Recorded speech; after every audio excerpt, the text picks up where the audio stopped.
you very much. For the next session, we have a panel discussion, and I would like to call upon the dais Dr. Shashank Shekhar Sinha,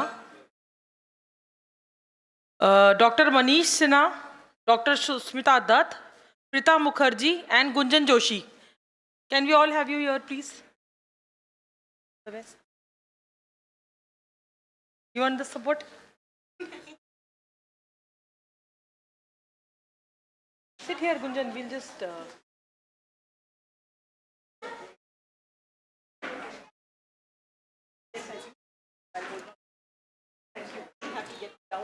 I will.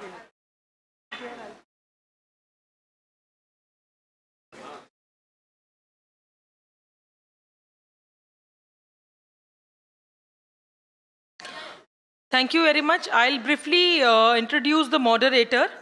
Dr. Shashank Shekhar Sinha currently works as Publishing Director, Routledge, South Asia. Earlier, he was with Oxford University Press as Senior Commissioning Manager. He has taught at undergraduate colleges in the University of Delhi for almost a decade. Dr. Sinha has been on an apex committees related to higher education and research policies with the Indian Council of Social Research or Social Science Research and Indian Council for Historical Research.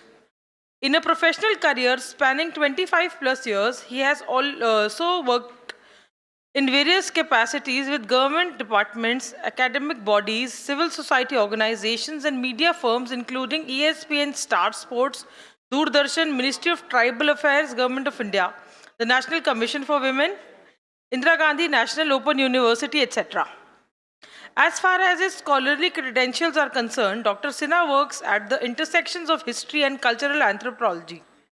He has authored a book and publishes regularly in academic journals and books on areas, issues related to tribes, gender, violence, witch hunting, heritage, and popular culture. He regularly writes for popular media platforms and features in television programs and newspaper stories in areas related to his research. He is currently finishing a book on Delhi and Agra as a part of the series he is doing on heritage sites using the framework Monuments, Cities, and Connected Histories. Over to you, sir.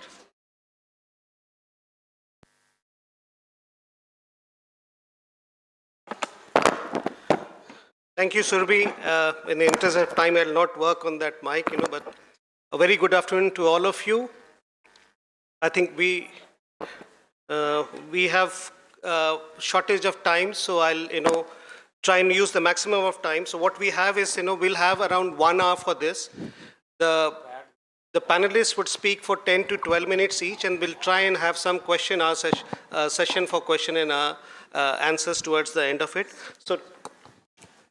So 10 to 12 minutes for each panelist. What we have here is a kind of a very extended session on the Buddhist world. So there are 2 papers which talk about or deal with the architecture or intangible heritage. One which talks about the larger cultural milieu, which is multiculturalism, and then which talks about the other extension of the Buddhist world in terms of geoculture connection, which is on Ajanta.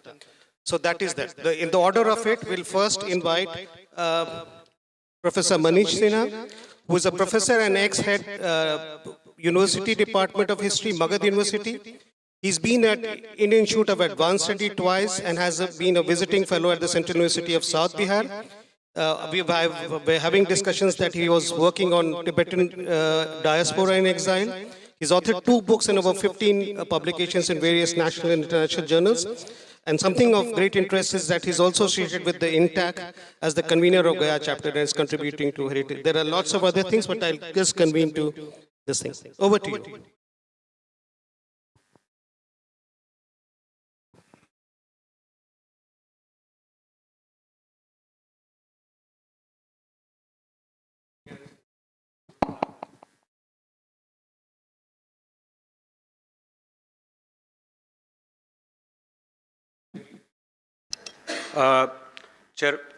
Shashank ji जो कि chairperson हैं और distinguished dignitaries on the dais and of the dais, students, press, media के जो लोग जो हैं, मेरे लिए बहुत ही प्रिविलेज का विषय है कि मुझे यहाँ मौका हर बार संजय जी देते हैं बोध गया डायलॉग्स में, मैं उनके प्रति अपना धन्यवाद ज्ञापन करता हूँ। मैं सीधे विषय पर आ जाता हूँ। मेरा जो टॉपिक है, माय टॉपिक इज़ बोध गयाज मल्टीकल्चरल पास्ट एंड प्रेजेंट, यानी कि बोध गया का जो पास्ट और प्रेजेंट, जो उसमें जो बहुसंस्कृतिवाद के जो चिन्ह हैं, I will be talking about it. तो देखिए, बोध गया has a multicultural and a multi layered past, जो कि उसके प्रेजेंट से कनेक्टेड है। और ये ऐसा यह जगह है जो कि बुद्धिस्ट के द्वारा तो रेवर्ड है ही, एक प्रमुख पिलग्रिम स्थान है, और साथ ही साथ दूसरे ट्रेडिशंस के लोग भी जो हैं, दूसरे मान्यताओं को मानने वाले लोग भी हैं, उनके लिए भी इक्वली यह रेवर्ड है। तो इस कारण से यह जो बहुसंस्कृतिवाद जो है, या बोध गया में बहुत स्पष्ट रूप से उसका मैनिफेस्टेशन है, it is manifested here, being manifested here. तो यह जो बहुसंस्कृतिवाद के जो चिन्ह हैं, ये तो तब से इसकी शुरुआत हो जाती है जब से सिद्धार्थ गौतम बने, और उसके बाद जब अशोक यहाँ आए तो उन्होंने ये जो वज्रासन है उसके चारों तरफ एक रेलिंग बनवा दी, और वहीं से एक आधार बना जो कालांतर में कितने ही राजा आए, कितने ही यात्री आए, कितने रिस्टोरर्स आए, इन लोगों ने अपनी अपनी छाप छोड़ी, इसका पुनर्निर्माण किया, पुनरुद्धार किया। और यह मंदिर तो एक बार में बना नहीं है, इस पर भी यानी अनेक इसके विषय में अनेक मान्यताएं हैं, लेकिन जिस अवस्था में हम लोग देखते हैं संभवतः 8वीं-9वीं शताब्दी का है। तो बोध गया जो लोग आए हैं, श्रीलंका से आए, चीन से आए, साउथ ईस्ट एशिया से आए, तिब्बत से आए, पाहियन आया यहाँ, वेनसैंग जैंग आया यहाँ, धर्म स्वामीन 1234 में उनका, और 20वीं शताब्दी में गेंडुन चौपल आए, उनके बारे में कम ही चर्चा होती है। तो ही वॉज अ मच, एक ऐसे व्यक्ति थे, मॉन्क थे, लेकिन much ahead of his times. He is writing on Kama Sutra and he is writing on so many other things. Ultimately he dies in prison as a alcoholic.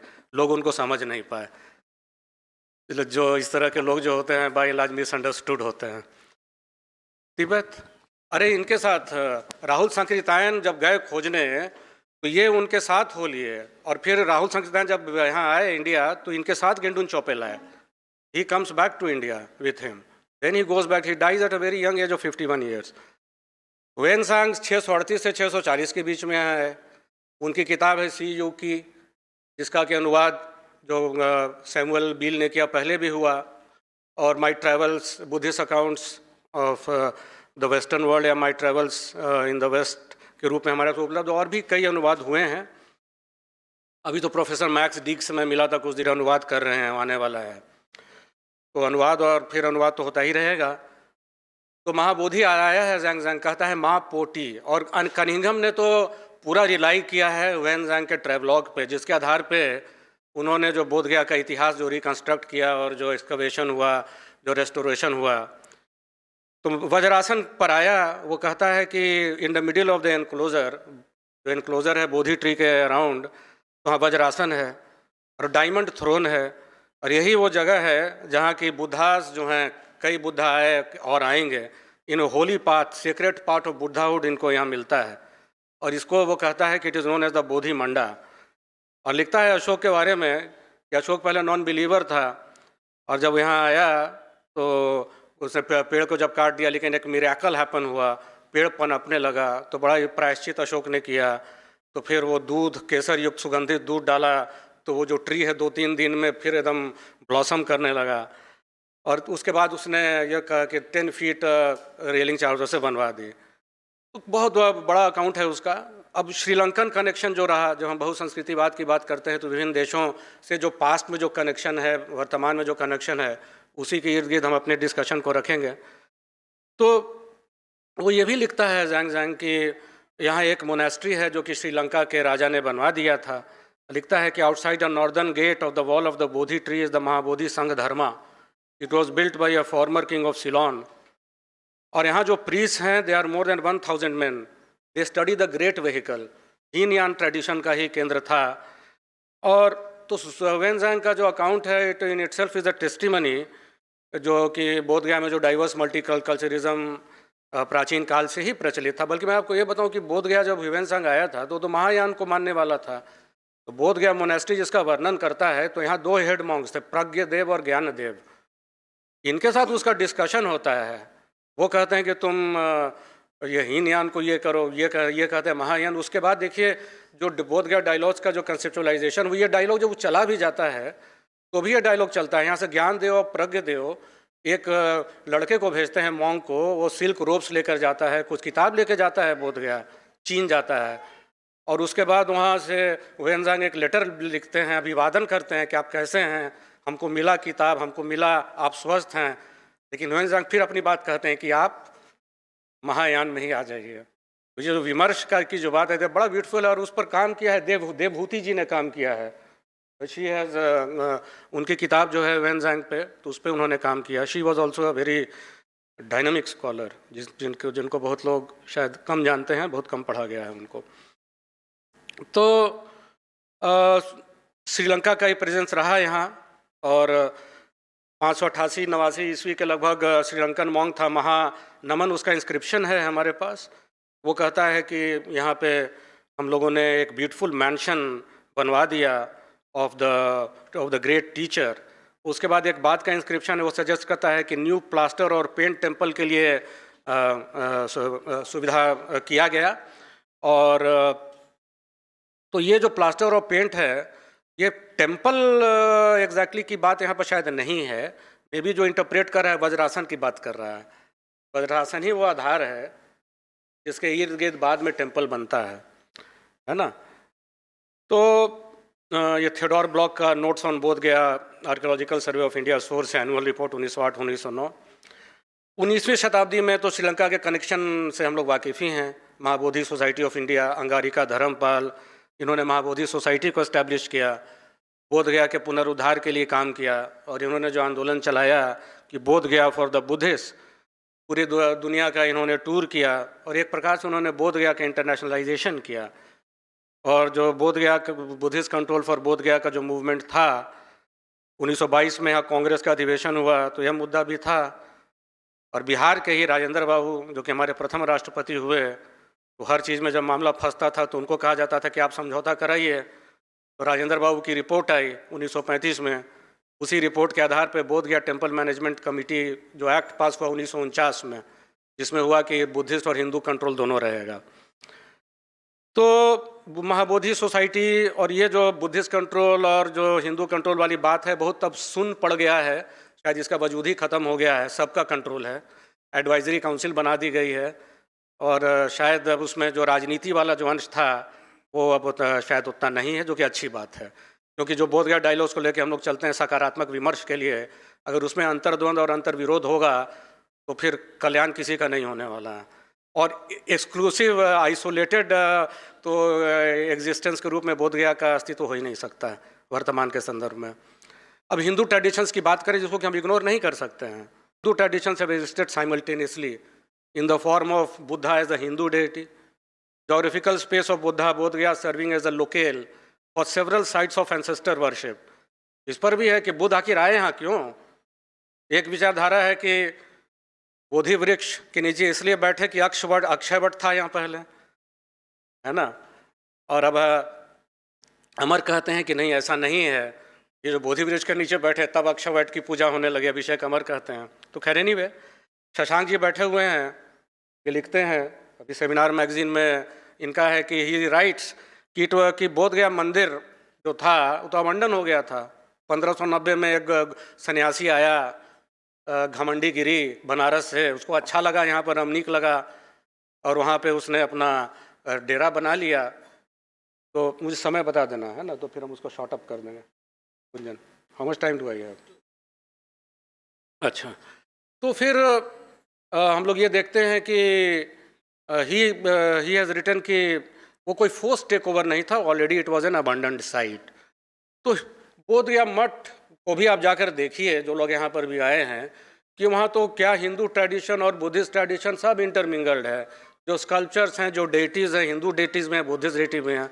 हम लोगों ने अभी विरासत यात्रा भी की बिहार हेरिटेज सोसाइटी के द्वारा, तो उसको भी हम लोग को फोकस में लेना है sir.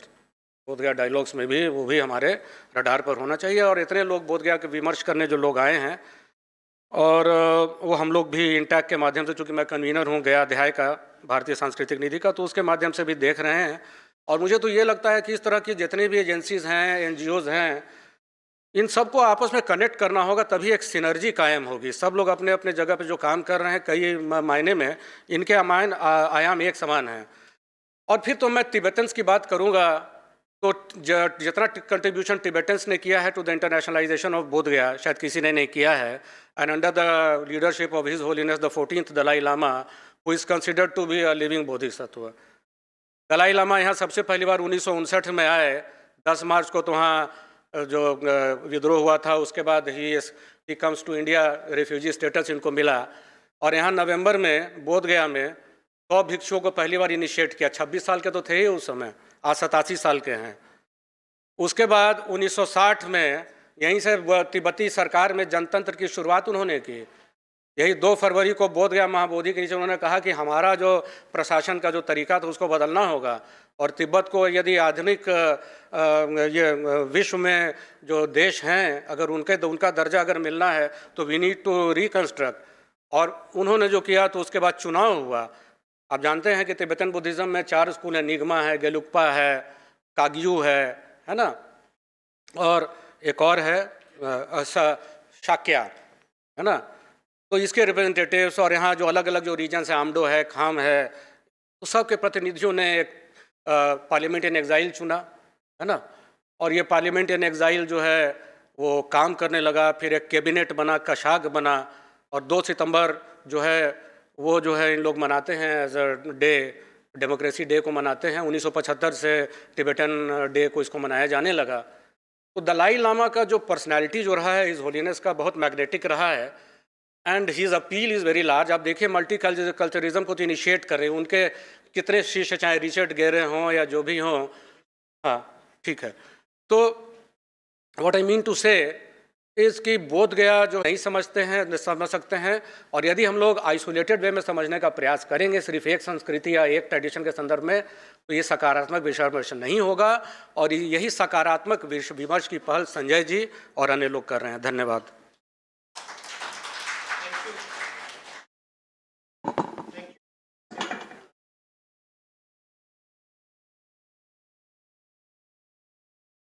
Request Dr. Sushmita Dutt. She'll be speaking on Ajanta, the wellspring of Indian painting.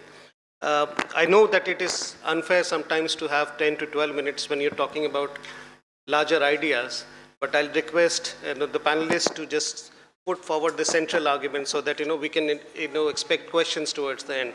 So what we'll do is she should be having a presentation, and just to give a short introduction. It's a long one, so I do not in any way mean to minimize it in any way, but she has been working in the field of education for a very long time, especially with a focus on girls' education. She's worked with Ministry of Human Resource Development, also on elements of elementary school education and Kasturba Gandhi Balika Vidyalayas. She's worked with UNICEF for over 10 years. She has a wide experience of working with various NGOs and international development organizations such as UNESCO, CARE, World Bank, among others. And she's worked extensively with street children studied initiatives of various NGOs. Thank you. Over to you, Dr. Dutt.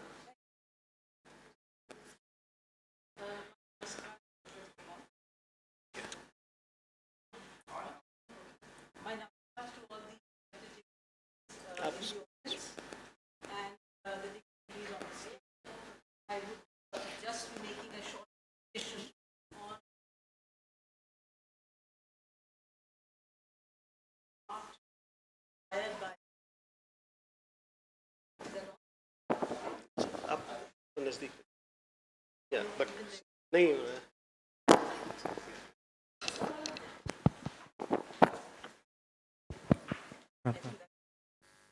Hello.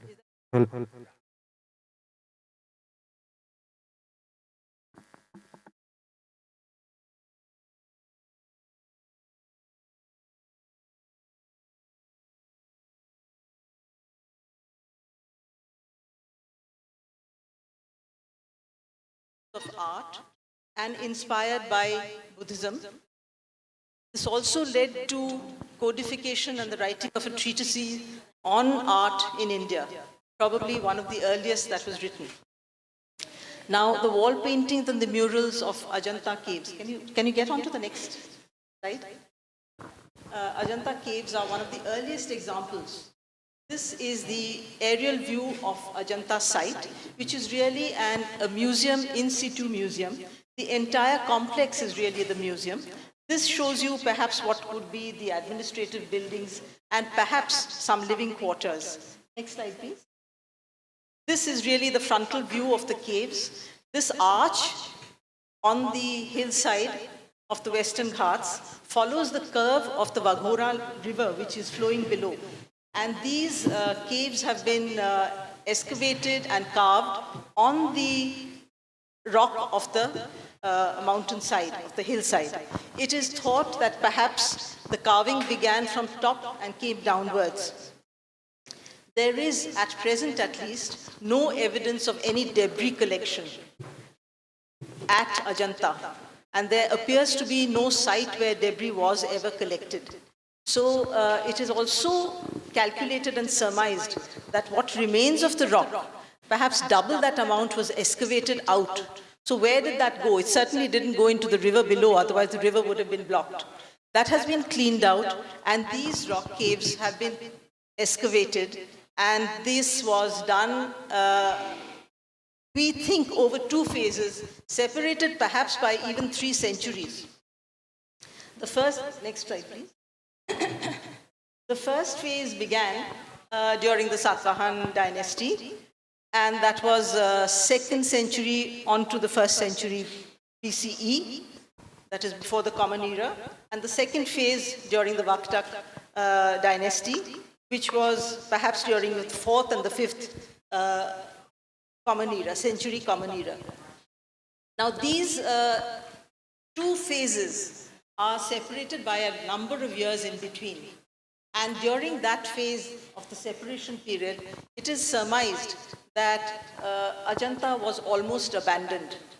Then again, during the second phase, we have evidence that some of the earlier phase paintings and caves were restored and re-excavated, and new caves were built. Next. This was probably initially built as a Varsha Vyas, because during the 4 months of the Varsha, the bhikshus were not supposed to move about. They had to have a place of resting.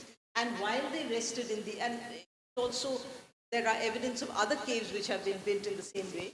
And while they rested in this cave, the experts who have dealt with Ajanta feel that the bhikshus themselves were perhaps the artists who excavated. The Indian tradition is very interesting. We do not claim, we do not write our names on what we create, and we do not claim what we create as our own, because we create as a group, and we create almost almost as a school, and we create these stamp of name on it. In Ajanta, in the same way, exquisite carvings as well as exquisite paintings, larger than life, ceilings as well as walls have been painted, but nowhere do you find the name of an artist coming up.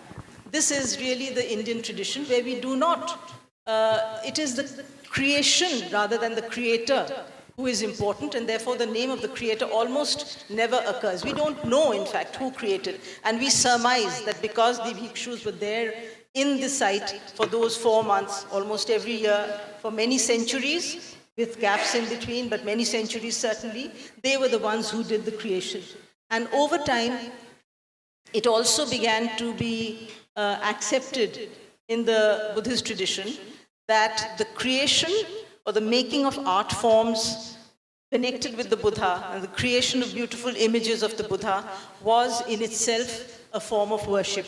Initially, the Buddha is thought to have clearly stated that he was not to be, images were not to be built of him, and he was not to be worshipped as a god. But then over time, and almost, it is thought almost at the time when he passed away, almost at the same time, images started to be created. And we have evidence of that all over India. They were, as I said, sculpted out of the rocky slopes of the Western Ghats. And it is thought that most of these caves were built right out of the rock, starting from the top, coming down to the bottom. Now, inside the cave, we have many scholars who spent almost their entire lifetime at the ghats, at the caves, sometimes for many, many years there, and sometimes even staying in the caves. They have said that the ceilings are painted and the walls are painted, and there is no evidence of any ramp.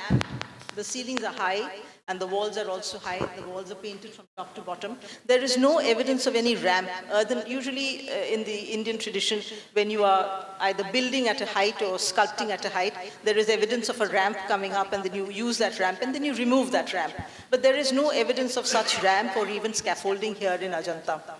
And the ceilings are painted with great detail.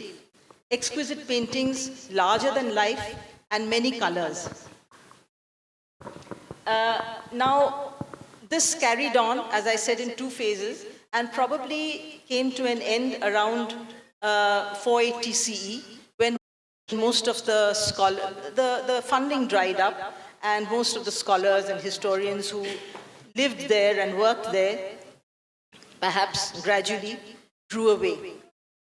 But though the visitors, the scholars, the bhikshus, perhaps their frequency of visits became less, but the idea and the memory of Ajanta lived on in the Indian mind. And it was passed on by word of mouth. And we even have records of foreign visitors who say that they have heard of these caves. Whether they actually visited the caves or not, we are not entirely sure, but they certainly had heard of it, therefore the memory was alive. Could I have the next slide? Go on to the... I would like to show you the visuals of the caves. This is cave 1, and this was the famous cave 1. The Bodhisattva, first one was Padmapani, this is Vajrapani. Now these are, just look at the details. This is on the wall, details.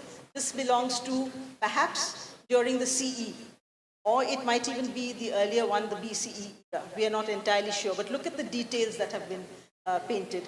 Now this, go on with the next slide, please. Further on, please. This is on the ceiling.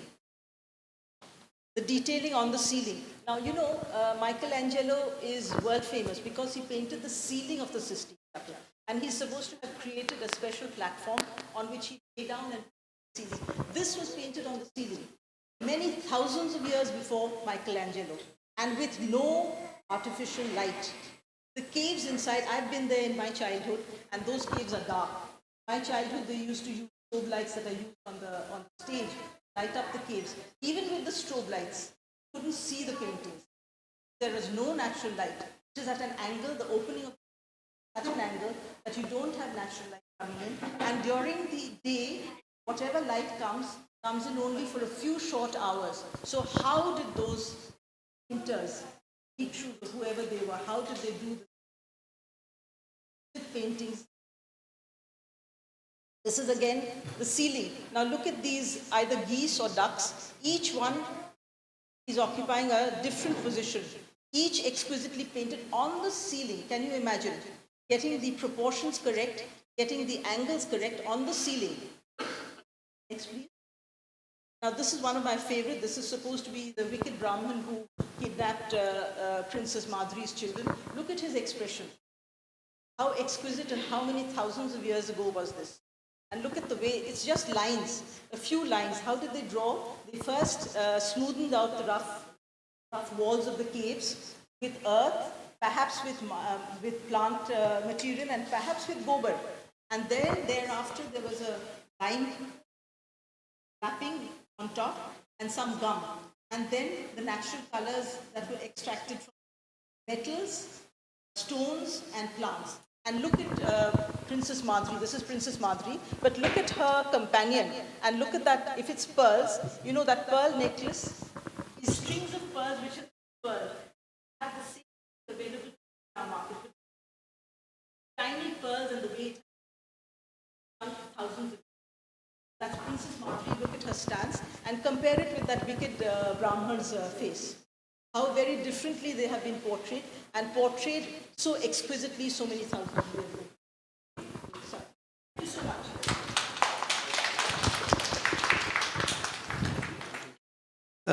Thank you, Dr. Dutt, for giving us a very good panoramic view of the earliest caves paintings and the Buddhist connections.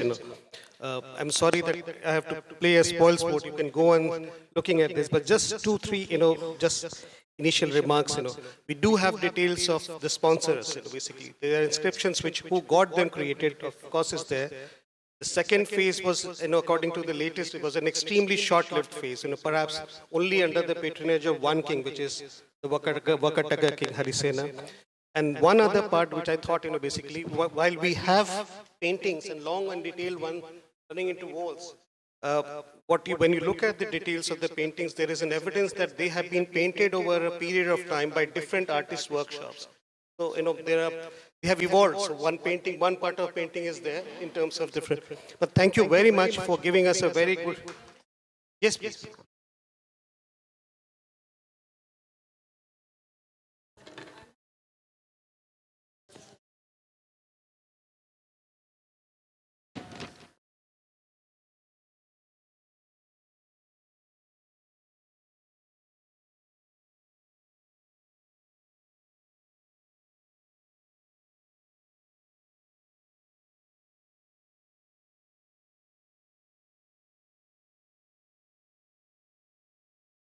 Hello. And put down, and so interesting experiment.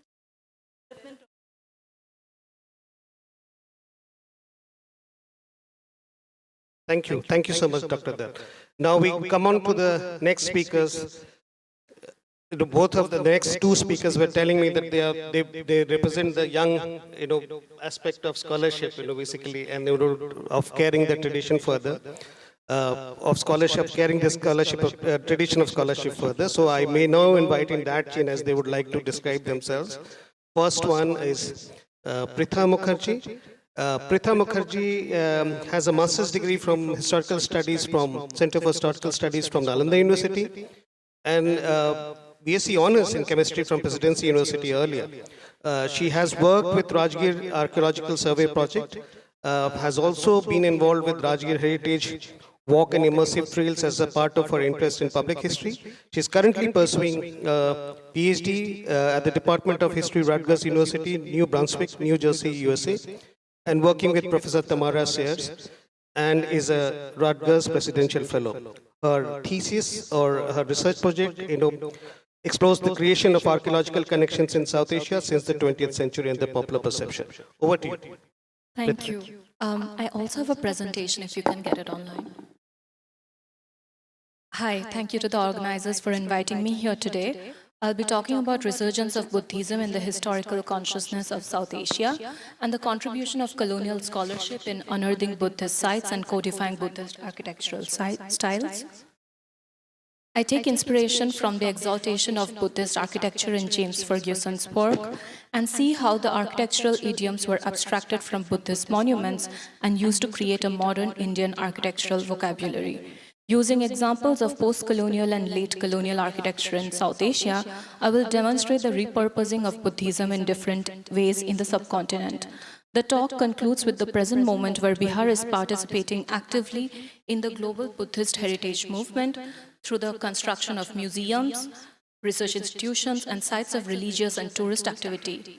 The formation of the Bihar Museum and the proposed opening of the Vaishali Samyak Darshan Stupa will show us how Buddhist architectural idioms are being used to reinvent Bihar's cultural identity. Can we have the next slide, please? So and again the next slide. Because we don't have much time, I just wanted to show a comparison of the first representations of Bodh Gaya, the Mahabodhi temple in colonial scholarship. Wait. Yeah, and then this is right after the conservation work has been done by the Archaeological Survey of India. So, as Manish sir also said, archaeology developed as a bureaucratic practice in India through the Archaeological Survey of India. Cunningham, the first Director General of ASI, he began exploring and excavating sites mentioned in the travelogues of Xuanzang, the Chinese pilgrim who traveled across North India in 7th century CE. The Buddhist circuit in Bihar, Uttar Pradesh, and Nepal, so covering the life events of Buddha, it owes its existence to Cunningham's explorations and the revival of South Asian Buddhism by Anagarika Dharmapala, a Ceylonese monk, in the 19th century. The rise of bureaucratic and academic archaeology was accompanied by a collection frenzy of stone and metal sculptures and, the exaltation of the Buddha icon as the pinnacle of South Asian artistic production. So I will go ahead a little bit. The next slide, please. So when Bodh Gaya was being conserved, and you see the nice picture, the photograph of Bodh Gaya, this was the condition of Sanchi. So Bodh Gaya, the conservation project at Bodh Gaya actually served as a template for a lot of archaeological conservation projects in other Buddhist sites across India. And why am I talking about the conservation of archaeological sites? Is because these architectural forms were later used, and can we have the next slide, please? Yeah, as you can see, like in the very modern buildings of India, like when India became an independent nation, we also wanted a modern Indian vocabulary, architectural vocabulary. So all the people who started working on this big building, so this is the Vidhan Sabha, I don't think it's visible from here. It's the Vidhan Sabha, the state assembly in Bhopal, and this was designed by Charles Correa. And as you can see, like the dome structures, like you will see these dome structures everywhere. You also see this in the Sanskritik Kendra in Bodh Gaya itself. And those are all like parts of, like taken from the idiom of Sanchi. And of course, like the next slide, please. And this one, and then the next slide. So I wanted to mention, so this is basically my PhD research project. This is Bihar Museum. While we see that Chaitya halls or the horseshoe-shaped curves or Sanchi's domes have been, incorporated into modern Indian architecture, especially in 1950s onwards. Beginning from 2000s, this incorporation has been done in a more, I would say, less obvious way, more nuanced way. So the architectural firm behind the Bihar Museum, Maki and Associates, they are known for incorporating local elements along with Japanese aesthetics of architecture into their buildings. So the Bihar Museum uses a lot of like the bricks that are modeled after bricks from Nalanda University, Nalanda Mahavihara. And it again looks at the Japanese aesthetics of play of light and shadow. So Japanese Buddhist architecture also plays into the building of Bihar Museum. So it's kind of like Buddhism traveled from India, spread globally, and then when we didn't remember Buddhism so well, it kind of came back to us through many different, global connections. Can we go to the next slide, please? Okay. I will just talk about the heritage sites across Asia that have witnessed the utilization of Buddhist relics. It's okay, you can close the slideshow. Do I have some time? Okay.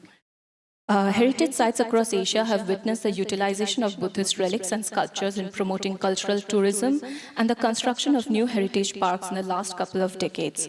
The 2002 inscription of the Mahabodhi temple in Bodh Gaya into the UNESCO World Heritage List cemented Bihar's significance in the contemporary universalist heritage discourse as well as the global Buddhist movement.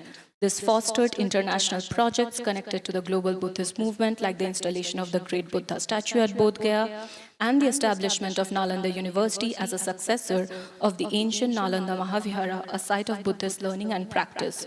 The 2016 inscription of the ruins of Nalanda Mahavihara was immediately followed by the soft launch of Bihar Museum. So the Bihar Museum is a post-colonial monument situated at the confluence of multiple heritage movements.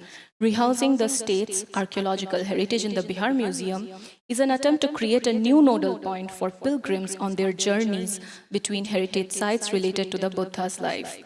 These UNESCO inscriptions reinforce decisions made at the 2011 Global Buddhist Congregation to promote a quote-unquote Buddhist circuit going through North India and Nepal. David Carey has done in-depth studies of the interactions between India's national economic planning and the development of this tourism circuit. So you can also look at Lumbini in Nepal as a case study for how and you can always compare it to Bodh Gaya in terms of how UNESCO World Heritage Sites that have Buddhism as its focal point have been developed. And I think Aviram sir's presentation on core and buffer zones in UNESCO World Heritage Sites was very interesting. So Bihar's journey to achieving World Heritage status continues with the State Archaeology Department's recent recommendation to the ASI to get the Cyclopean Wall at Rajgir inscribed into the World Heritage List. Aiming for their third UNESCO World Heritage List inscription, the Bihar state government is adding a hollow stupa and a museum at the site of Vaishali to enhance its suitability and be a site that UNESCO would approve of. This museum, the Buddha Samyak Darshan Sangrahalaya, will house the relic casket of Buddha from the Vaishali stupa, which is currently housed in the Patna Museum. This move is seen as being the return of the object to its place of origin. The Patna Museum, you can think of it like it is being redistributed across multiple sites in Bihar in an effort of post-colonial development and soft but epistemic decolonization. Bihar can be considered an archaeological field site in its entirety through the establishment of site museums, publications of archaeological gazetteers about each district, multiple site excavations, and the establishment of the Bihar Museum. I'll end my talk here. Thank you. Thank you, Pritha. Also for adhering to the time, basically, but more importantly for giving us a very good synaptic view of how the global connections and also this whole idea about the new debates and initiatives. Thank you very much. And with that, I move on to the last segment of this panel. And, continuing on with the generation of young scholars, I would now invite Ms. Gunjan Joshi. Ms. Gunjan Joshi, she's a freelance culture heritage professional.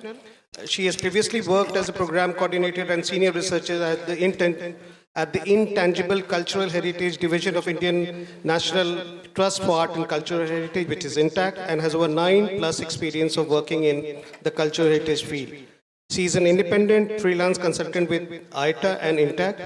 Her publication includes Kashi Chitra and Living Heritage of Varanasi for INTACT, which was jointly published by Aditya Publications and was released in 2021. And she's also written a few online articles on cultural heritage for Hindustan Times Digital. Over to you, Gunjan. Thank you so much, sir, for that introduction. Can I please have my slide? So essentially, I'll be talking about the living heritage of Bodh Gaya, but that requires a whole study in itself. So what I will bring to the floor today is the scope and possibilities that arise in a city like this. Can you?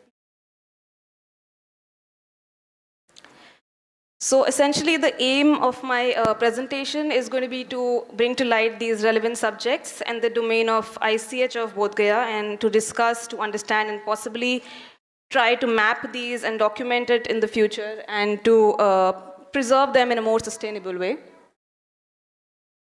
Next. So just to give you an idea of what intangible cultural heritage is, we all are aware of UNESCO, and UNESCO has a convention of 2003, and they clearly define it in the Article 2, and they say that, I'm going to quote it, they say the intangible cultural heritage means the practices, representations, expressions, knowledge, skills, as well as the instruments, objects, artifacts, and cultural spaces that are associated therewith, that communities, groups, and in also some cases, individuals recognize as part of their cultural heritage. So this in itself is a very heavy loaded little paragraph that tells you what intangible cultural heritage, the relevance of intangible cultural heritage is. And another very interesting aspect of intangible heritage is that it passes down from generation to generation. So we need to be aware that it's not just the older generation that you are trying to talk to and document, it's also the newer generation, and to see the transitions and the transformations that are happening in the culture. And it's very important to note that. Next, please. Next. So again, this is from the Article 2, I'm quoting again. So they define the domains that ICH lies in, and very briefly, it is the oral traditions and expressions, which also includes languages. It is the performing arts, it is social practices, rituals, and festive events, the knowledge and practices that are concerning with nature and the universe, and traditional craftsmanship. Again, this is very concise, but we all know that living heritage is a very, very broad subject, and even within these, there could be interlinkages or there could be more categorizations. Next, please. Just to break down, I tried to put a slide. All of those terms were very heavy loaded. So just to understand what we can call our living heritage, it could be very simple things like family events that we celebrate. It could be the community gatherings. It could be the languages that we speak, the songs that we sing. All of these could transmit cultural heritage, and all of this comprises of what we call the living heritage of the community or the region, or even, like it says, in some cases, individuals. The healing traditions that we have, the foods that we eat, our festivals, our holidays, the beliefs and cultural practices. And to bring to the context of what we are here for, so Bodh Gaya, there are many custom skills and practices, but as an example, the daily chanting traditions. This in itself is such a huge study for the ICH. We already have the convention, it has, in 2012, it has put the Buddhist chanting on the ICH list of the representative of humanity. So the Buddhist chanting is very much recognized in itself as a living heritage. But when you come down to Bodh Gaya, you see a variety. So it's a multicultural, multinational area. So there are various kinds of chantings. And all of this, if studied properly, can compile, you can compile, you can make a compendium of these kind of chantings, and that itself is a huge study of ICH. Next, please. I'm going to skip this because we all know what Bodh Gaya is. I had just put it as an introduction site. We know that it is a city where Buddha attained enlightenment, and that itself is a huge oral narrative that, makes a city what it is.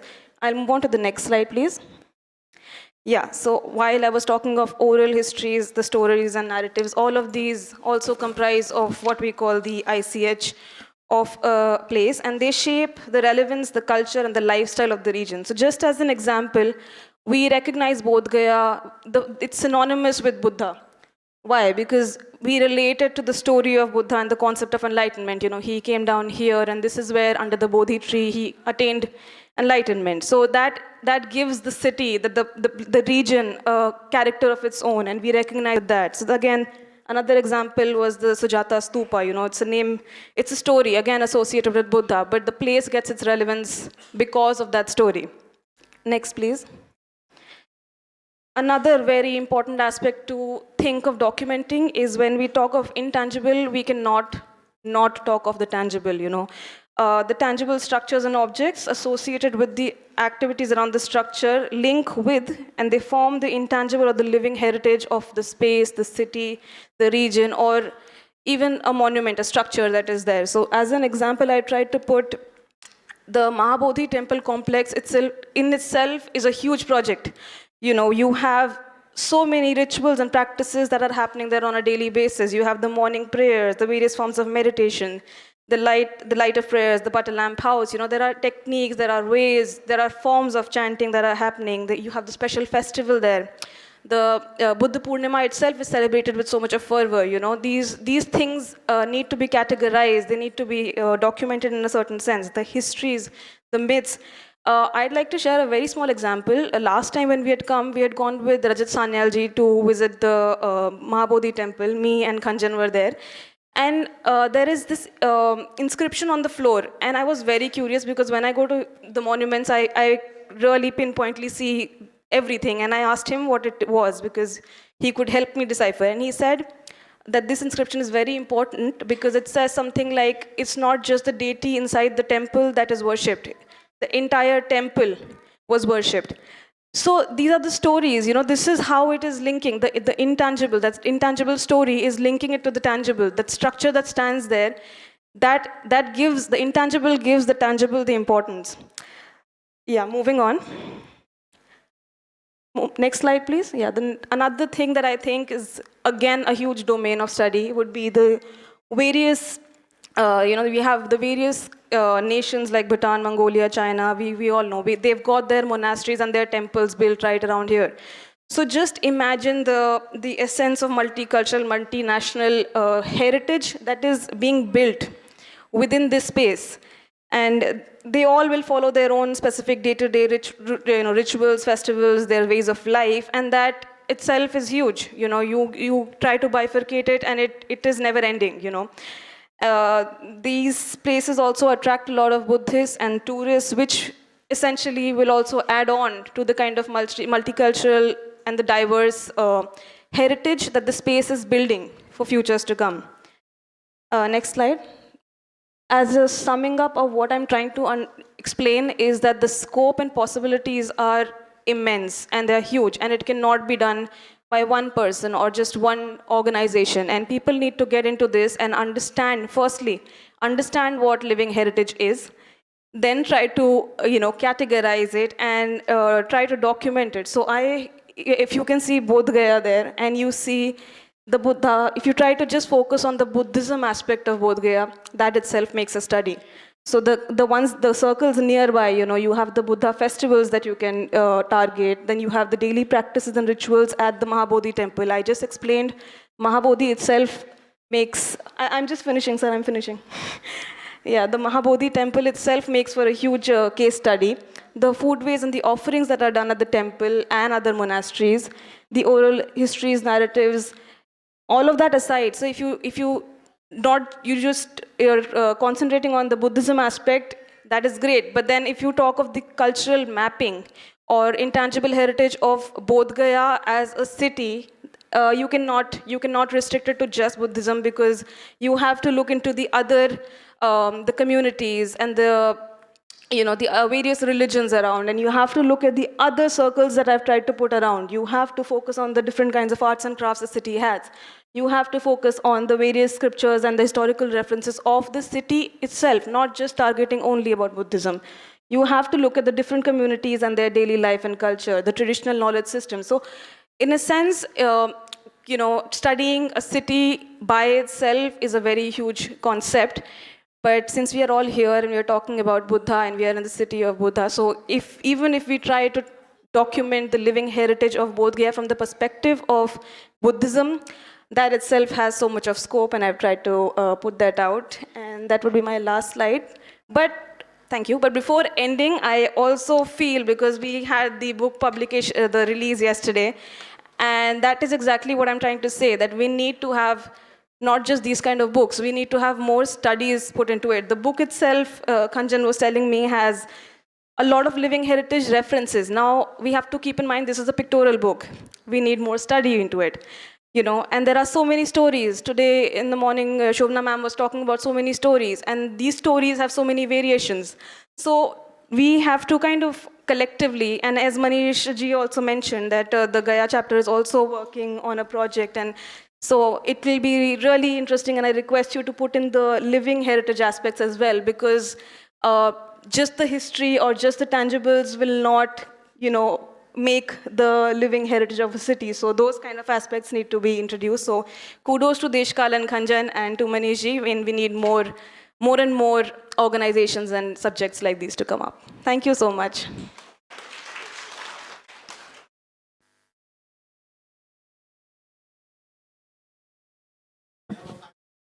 Well, thank you. I was planning that, very meticulously. Thank you. Thank you very much, Gunjan, for this, especially for this, the dynamic between the intangible and the tangible, and also for highlighting the importance of living heritage in terms of a conservation of a site which has multi-layered site like Bodh Gaya. I think, we still have some, and a region as a whole, and how it would serve as a tool of a more integrated development. So thank you very much for highlighting that. I think we have 5 minutes before we do that. And what we can do is that we will have short, very short questions. Please identify yourself. Keep your questions very short and direct it to any panelist, particular panelist. It will help if you direct it to any particular panelist. Thank you.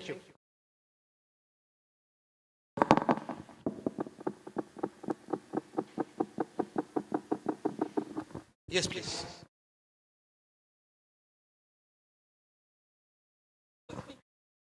Yeah.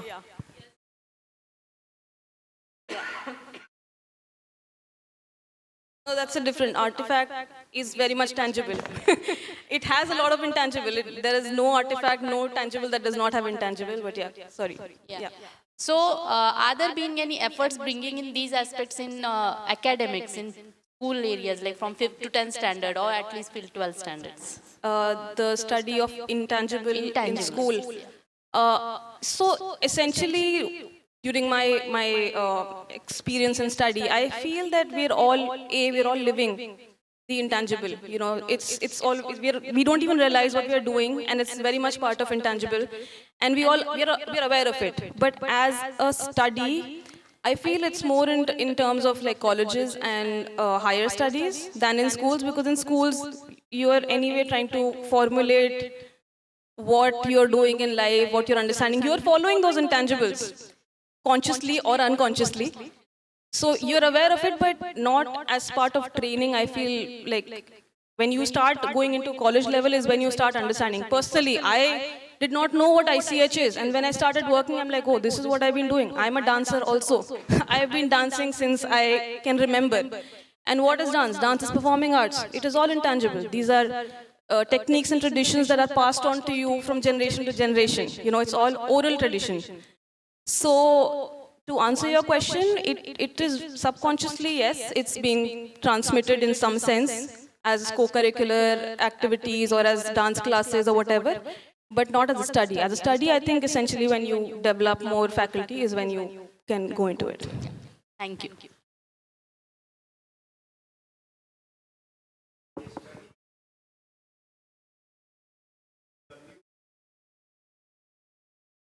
Patna Museum, which was described by you, are compared to the conventional and traditional pre-colonial structure and the architecture.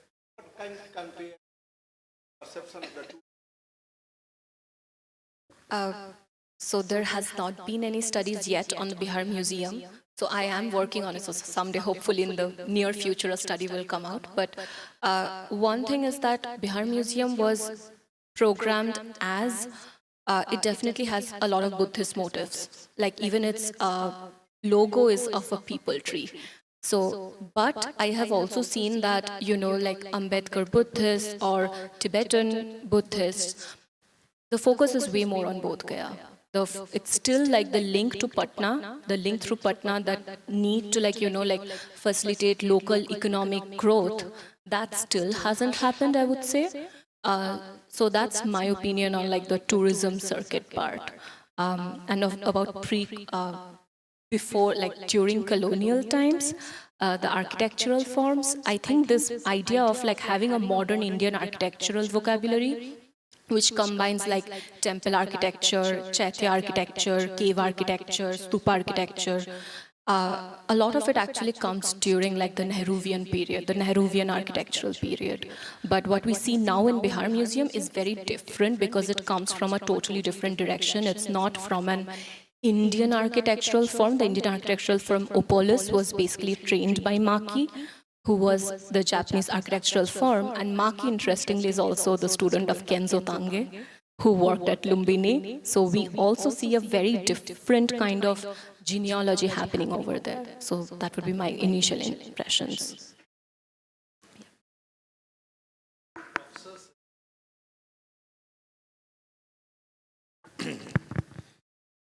Any study of Bodh Gaya has to be multicultural. And while we are talking about multiculturalism, naturally, my understanding he's saying it has to be a mix of both Hindu traditions and Buddhist traditions. But subconsciously, somehow, whenever these presentations are made, the majority sourcing is from the Buddhist sources. For example, in Gaya itself, you have two great what she says, intangible cultural tradition. One is at Sitakut, where Dashrath was offered Pindadan. The second is of Gayasur. When I came to study Bodh Gaya some time back, there was a beautiful painting outside Vishnupad temple. The painting has gone almost. It has vanished and it has been either in an attempt to redo the whole thing, and at one go you reach Vishnupad temple and you understand, oh, this is the grand narrative of Gaya. So in order to understand Bodh Gaya and the fact that it should be multicultural, we have subconsciously, unconsciously tilted more towards Buddhist part of this land than the Hindu part. I mean, this is not my, this is just an observation. Yeah, just as a one-line response, if that's okay. Yes, because I do think that the global Buddhist heritage movement has made a lot of marks in Bihar. So there is a reason why Buddhism is definitely highlighted in all the conversations. Like there was an example I couldn't show, but it's Uttam Jain's work. It's an architectural facade, and it combines cave architecture from Elephanta and also temple architecture. So I focus definitely on showing you examples of how Buddhist architectural idioms have been used, but there have been a lot of I could go into the Chhatris, I can go into the new Birla temples, those are all different kinds of conversations. I could only keep my talk very short, but yes, thank you.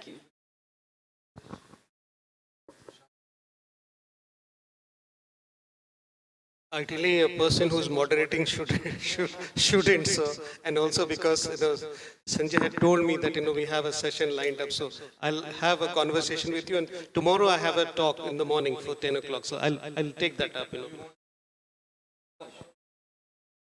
Actually what I was speaking उसी को just expand करते हुए, क्योंकि हम लोग field पे जो काम कर रहे हैं, हम हैं, हमारे को कन्वीनर राकेश जी भी अभी आए हैं, तो व्हाट वी फील ना कि जो जमीन पे जो स्थिति है ना, आप उसको अलग करके नहीं देख सकते। आप विष्णुपद जाइए, आप बोध गया जाइए, इतना ज़्यादा ये ट्रेडिशंस, कल्चर्स, तो कहाँ बुद्धिस्ट है, कहाँ हिंदू है, सब ओवरलैप कर रहा है।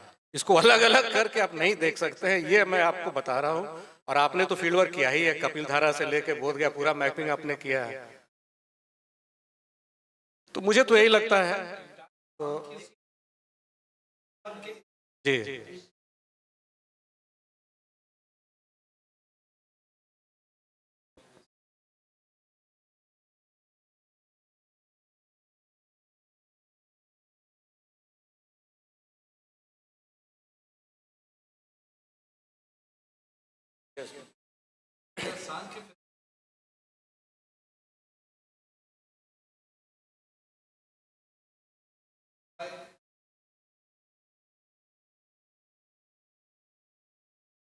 If I may respond to that, this is where intangible comes in. The stories, if you're not transmitting those stories even to the people who are trying to communicate it to the tourists, then you're losing out. You're losing out. You're creating a history of your own which is just one-dimensional. And that is exactly why I'm saying that even in all forms of study, you have to include the living heritage. You have to go into the oral narratives, the stories.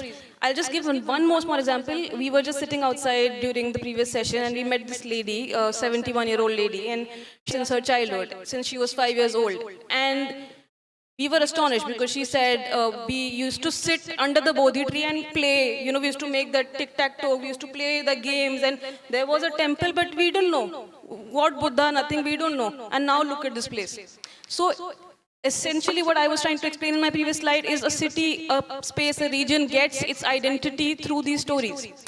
So you have to, like you're saying, you have to look into all perspectives. It's not just one. Even if you want to highlight one, you cannot negate the other.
Point taken.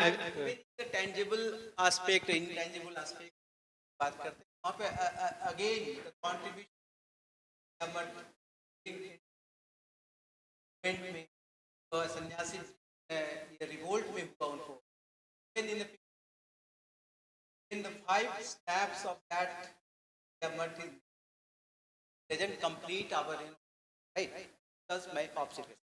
Thank you. I think a point well taken. I think we now, all good things come to an end, and so this session should also come to an end, and in good time, before we start anew for this thing. I'm sorry, I would not, because we are rushing for time, so I'm sorry, we can take the questions while the lunch is on, and the speaker would be completely captive to yourselves, But we can say that we had a very fulfilling session with, Professor Sinha, lining up, kind of providing a very good outline, basically in terms of highlighting the different trends. The two young scholars, as they would themselves like to be described, filled in those bits very clearly. And then Dr. Dutt took us again to a site, from a distant land, but again with a very strong Buddhist connection. So I congratulate them and thank them for today's presentation, and thank you for being a part of today's event. And I think, the lunch is the time that we break for lunch, right? Okay, thank you. एक जरूरी ना बैठिए, please बैठिए. हाँ, ये आपने अगर programme schedule देखा होगा तो एक हमने परिवर्तन किया है. 2 से 3 लंच हम आपसे रिक्वेस्ट करेंगे कि 2:55 में आप आ जाएं, और 3 से 3, 3:30 में बहुत एक इंटरेस्टिंग टॉक है भूटान एम्बेसडर का. और उस सेशन के बाद 3 बहुत महत्वपूर्ण जो आपको बहुत इंगेज करेगा, जो टॉक है गांधी और औरत, फिल्म, और उसके बाद एक wider context of the art and sculpture of the Magadh region. हम आपसे आग्रह ये करेंगे कि 3 से 3:30 एम्बेसडर टॉक है भूटान का, 3:30 से 4:15 बहुत ही दिलचस्प और एक्सप्लोरिंग टॉक है अरविंद मोहन जी का, गांधी एंड औरत. आप खुद देखेंगे कि एक बड़ा यूनिक और इनोवेटिव एक काम 3-4 साल के बाद आया है जो आपके सामने प्रस्तुत होगा. उसके बाद एक फिल्म है, और फिर एंड करेंगे wider context of the art and sculpture Magadh. हमको आपसे विश्वास है और कंसर्न है कि आपकी ये भागीदारी और एक कमिटमेंट मिलेगा जो आपके साथ अभी मिल रहा है.